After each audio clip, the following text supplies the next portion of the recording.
Welcome for the second time today. This is Krahu, your humble host.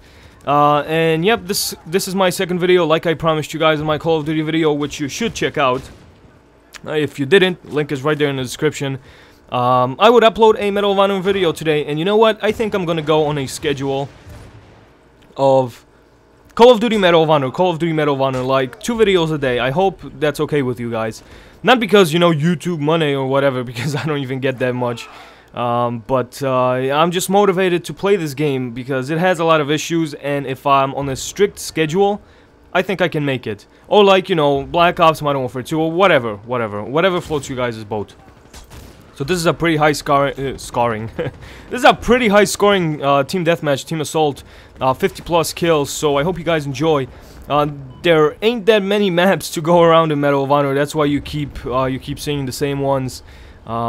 But this happens to be one of my favorites. Although when you're spawn locked, see, this is the thing with this game. No matter how much I try to love it, something comes up and slaps me in the face.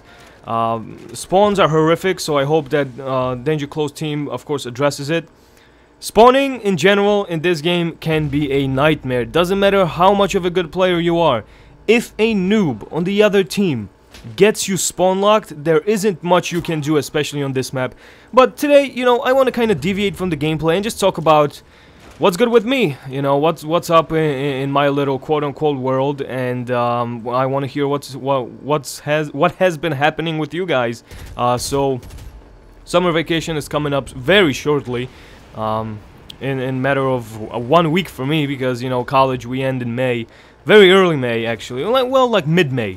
So Monday I have a presentation to do, a 20-minute presentation, and my partner is Mr. Lalo. This is for a political geography class, and our topic is the Vietnam War, and we begged the professor, because it's like world conflicts and shit like that, political geography, recent world conflicts, but, you know, we couldn't do what we picked because either he talked about it in class or it was already, you know, picked by some other students. So I begged him to give us Vietnam War. Vietnam War gives us so much shit to talk about, it's not even funny. I mean, the first 3 minutes of a presentation for me is the worst. I remember when I was doing a presentation back in high school when I was a junior about the planet Saturn. Holy crap, it was only like 7 minutes long. The first 2 minutes was a nightmare. I sounded like fucking Borat. I could hear my accent go out, like, my accent went ham. And, you know, nobody was laughing or anything, but just in my head, I was like, holy crap, they think I'm, you know, fresh off the boat, you know, that I can't speak English, and it was just making me really self-conscious. But, you know, 2 minutes in, and I was just so comfortable in front of the class. So, see, presentations like that are not really a big deal, just the first 2 minutes that I have to get over it. So that's what's been happening. As far as Medal of Honor and gaming is concerned, not a lot of time for gaming because I have to study for, you know, finals and presentations and shit like that, because it is crunch week. And once you get to college, you don't want to fuck around, you don't want to waste your time with nonsense. If the professor asks you to hand in your shit, you hand in your shit. If you don't, well, then you're gonna have to subtract points from your grade, because more often than not, they either A, don't accept late assignments, or B, just take off heavy amounts of points. And that's why I kind of just like over here, I choked like a little dickhead. Instead of calling in my artillery earlier, I waited for a perfect moment, for a perfect spawn, to spawn lock them, and unfortunately I die. But still, I'm on a roll, you know, 16-1 at this point. Ain't too shabby, and you know what, I gotta get into the habit of calling in the support. The only support point streak in this game, scorching kill streak in this game that I call in, is the UAV. Why? Well, because more often than not, with the rocket strike, I get, you know, 2+ people. Maybe the occasional multi-kill. With the missile, same thing. It's just a cool effect, so that's why I kind of call it in. And with the artillery, it kind of rapes everything in its path, so that's why I call it in. But, you know, when I die, I should really consider just calling in the defense kill streaks rather than the offensive ones. Like over here, I think I had the rocket strike, so that gets me to nothing. But, you know, as far as the cancer thing goes, I don't really think about it because there's nothing really to fucking think about. People have it way worse than me, so I'm not even gonna complain. I'm not sad by any means. I mean, I was worried to tell my parents and my family more about this bullshit than when I first heard the news. When I first heard the news that I do have that crap, I was like, Well, that took me by surprise. I wasn't expecting news like that on the 12th of April.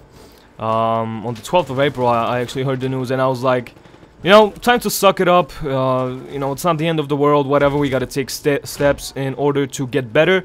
And that's pretty much what I did. I'm not even gonna go into detail of how fast I acted. I mean, you know, it's not something you want to fuck about, but it's not something that you just go in a corner and cry about. That's the last thing you want to do. I don't want to feel like a charity case. I don't want to feel any different. You know, when my family tells me, oh, you know, aunt and uncle says, you know, hi, blah, blah, blah, hope you feel better. And I'm like, oh, God, I hate feeling that. Like, I hate hearing those words, because it's like I'm fucking dying, and I'm not planning on. And you know, people beat far worse diseases, poverty, hunger, thirst, just all throughout, different cancers and shit like that. So in the world of, you know, cancer, I can be actually considered, quote unquote, pretty fortunate that it's that. You know, there's another type of thyroid cancer called anaplastic thyroid cancer, and the survival rate for that cancer is like 4%. It's always stage 4, and it can be just a bitch. So what's gonna end up happening, like I explained many times, excuse me, let me just look at my timeline, how much time we got here. See, I like talking to you guys, just chilled out, you know, chilling at home, 8 o'clock, commentary right in front of me, just talking to you guys and chill. So, by any means, I don't want to feel like a charity case. I'm fine, I'm doing good. I'm gonna have the surgery on June 1st. So everything from there should be a fresh start for me, hopefully. And then we'll see if I get the radioactive iodine. And when I get the radioactive iodine, I don't lose my hair.